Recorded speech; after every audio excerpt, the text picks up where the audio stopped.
So I'm currently on this somewhat ruddy road. It'll take me to my first destination, which is Mayfield Ice Cave. This is the Hambone Road, I think it's called. It started off fairly nice, but now I'm starting to get into significant potholes. Bear Mountain Lookout. I'm actually going to be going the other way to the right. This is Forest Road 3 and I'm exiting off of 24.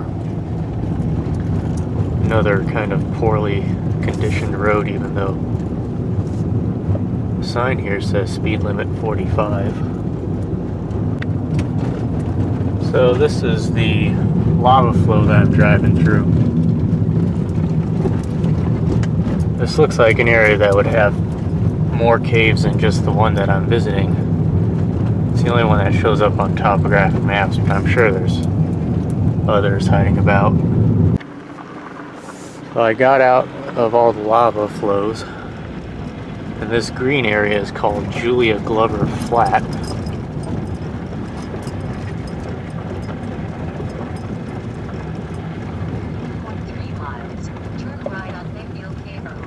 And the road looks like it's impassable right now because of high water. So I'm going to pull out my bike, and then I got maybe a mile or so to go. So here at the flat, you can see this big volume of water. It comes into this depression, but as you can see, there's no outlet. Except I found one right in the very center here. You can kind of see the water making a little tornado action.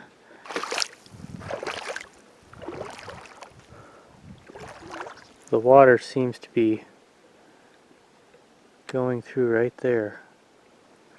So there must be like a entrance to a lava tube or something.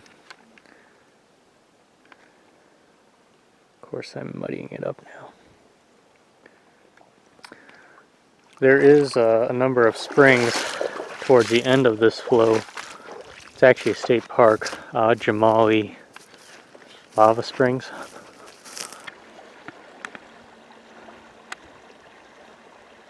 Seem to all be attracted to that one little area there.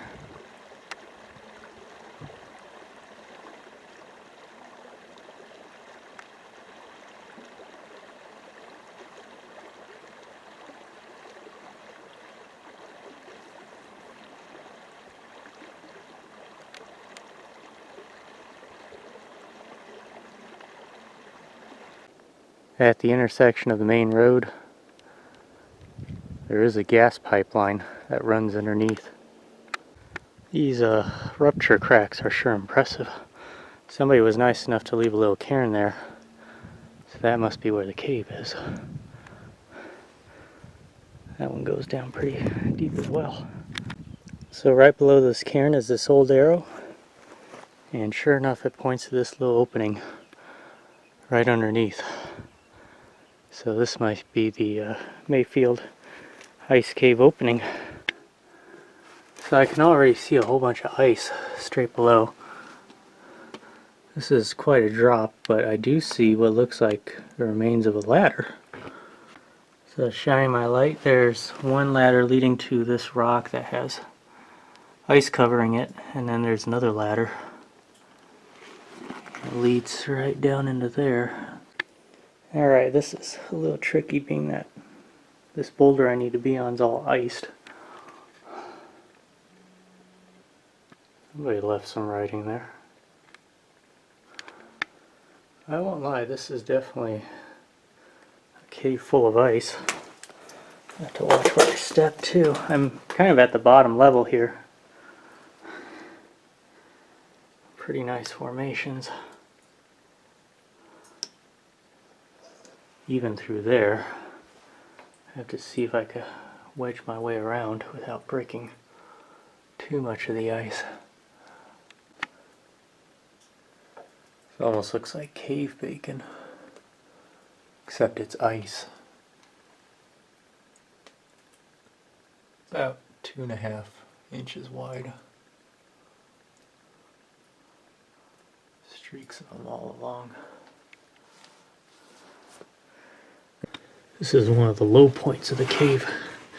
I can only peek through with this crack, but you can see an ice floor, though it's got some wetness to it.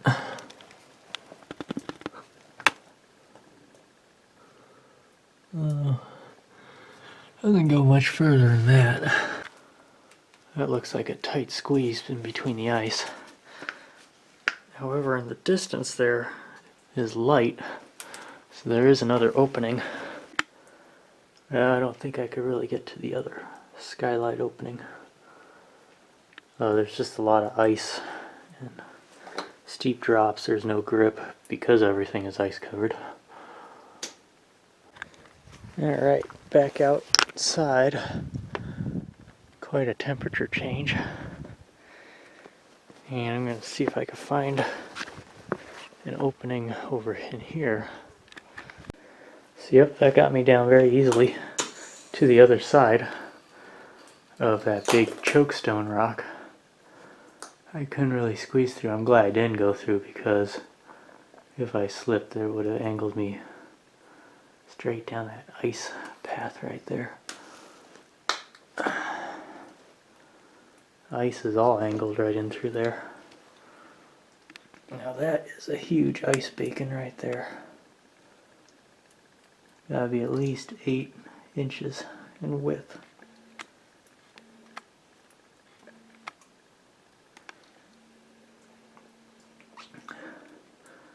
There's several of them. All these right here. Okay, so that's the area where all the ice floor and formations were.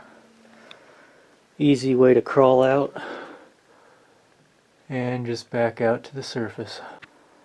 This is directly above the cave, what it looks like.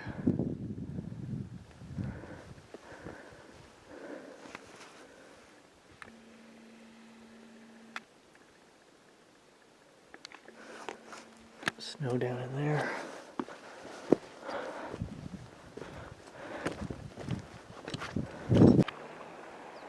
Back at Julia Glover Flat.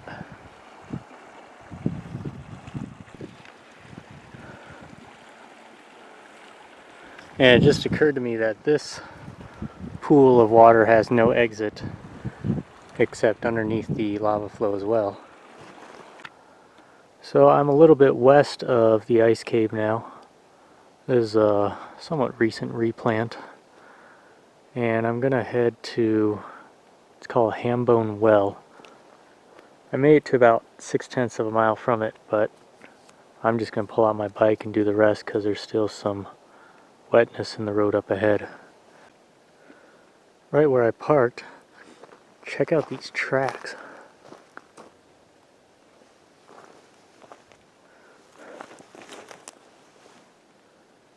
They're like Bigfoot size. Okay, so I made it to my destination. I'm just going to call this the Hambone Ranch.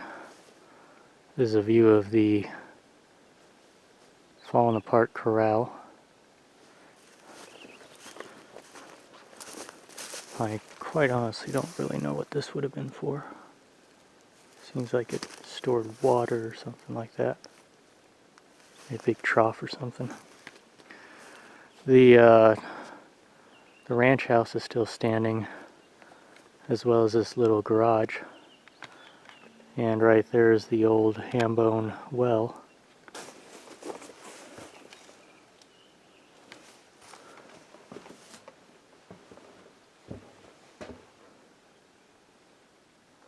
It's a nice table, wooden table. Cabinets. This is a bedroom in here. Springs.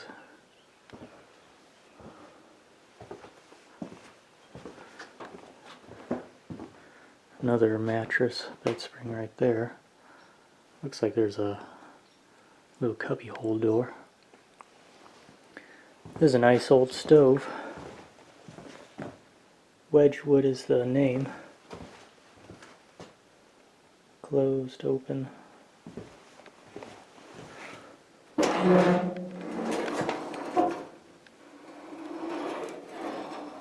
Wow.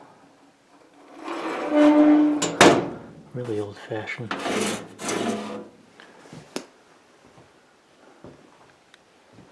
Some more cabinets and stands. What's this?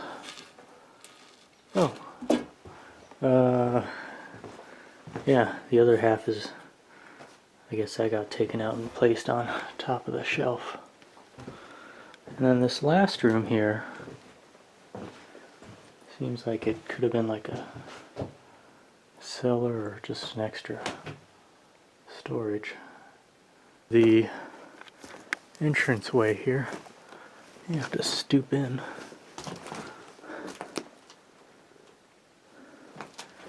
Antique lawnmower, Imperial 22-inch. Some old paint cans.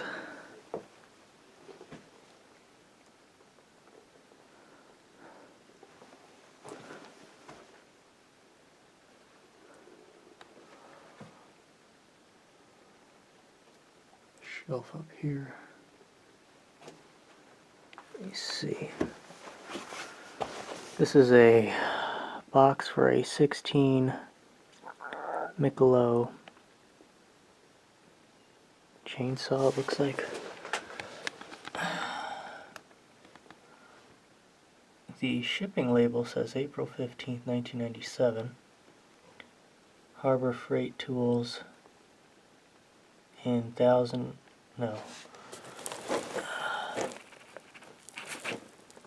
Camarillo, California, and it was shipped to the Harbor Freight Tools in Redding, California. So that box is not really that old, but it's been sitting here for some time. Mosquitoes are out, but they don't seem to be coming after me. Just kind of hovering around. I don't know what the heck that noise is.